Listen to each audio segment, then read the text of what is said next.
Алексей Владимирович не смог вспомнить, где он точно находился, но вот где-то вот в этом районе, близко к театру. Елена Минулина – одна из тех, кому посчастливилось вживую пообщаться с великим артистом. В 2008 году Алексей Баталов впервые за 65 лет приехал в Бугульму. Это было легендарное возвращение мастера в город, где он впервые вышел на театральную сцену. Самое главное в зрительном зале, он спросил, а тронули ли сцену? И когда директор театра ответил, что нет, сцена осталась в первозданном виде, в таком, каком она была, он, конечно же, сразу подошел к ней, поцеловал сцену и сказал «Здравствуй, мама». И заплакал. Тогда на встрече с Алексеем Баталовым зрительный зал был полон до отказа. Актер рассказывал о своей жизни, отвечая на каждый вопрос зрителей. 80-летний артист все 3 часа простоял на ногах и не присел ни на минуту. С таким уважением он всегда относился к публике. Актер действительно зависит от тысячи случайностей. И будет зависеть. Потому что сделать с этим ничего нельзя. Нельзя придумать такую другую профессию. Азы профессии он начал постигать в далеком 41-м, когда они с братом и мамой, известной артисткой Ниной Альшевской, были эвакуированы в Бугульму.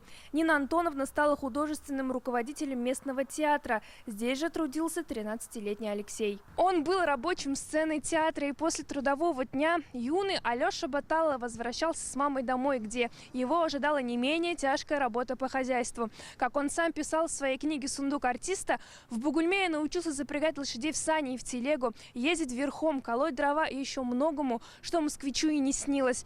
Как вспоминают коллеги, именно этот суровый опыт помог Алексею Баталову воплотить на экране таких искренних, человечных и по-настоящему народных героев. Культовая картина «Летят журавли». Многие критики называют ее главной фильмографией Алексея Баталова. Его герой Борис стал символом стойкости духа и бессмертия человеческой души. Именно этот образ теперь на мемориальной доске на фасаде Русского драматического театра Бугульмы. Вообще мне Баталов всегда казался таким, веселым таким. Но когда стал уже работать, и фотографии многие пересмотрел, и фильмы, все-таки эта веселость я немножко на второй план отодвинул и какую-то серьезность хотел показать. Мы очень часто в своей жизни, поднимаясь, отрываемся от своих корней. Вот к теме Баталова он всегда помнил тот пристанище, тот театр, где он впервые сделал свои шаги на сцену. За 2 года, проведенных в Бугульме, Баталов не сыграл главных ролей или характерных героев, но опыт, полученный здесь, стал для него маяком в актерской профессии. Таких артистов сейчас, наверное, нет. Он играл от души, с душой, для народа. Он жил на этой сцене.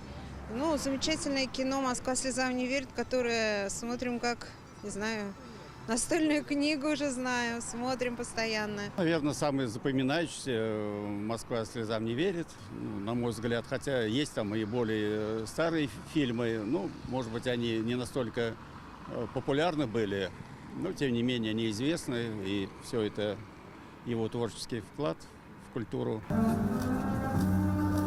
К столетию артиста облагородит всю прилегающую к театру территорию. Алексей Баталов всегда играл простых людей и хотел быть ближе к ним. Аделя Закирова, Ира Хабибуллин, ТНВ, Бугульма.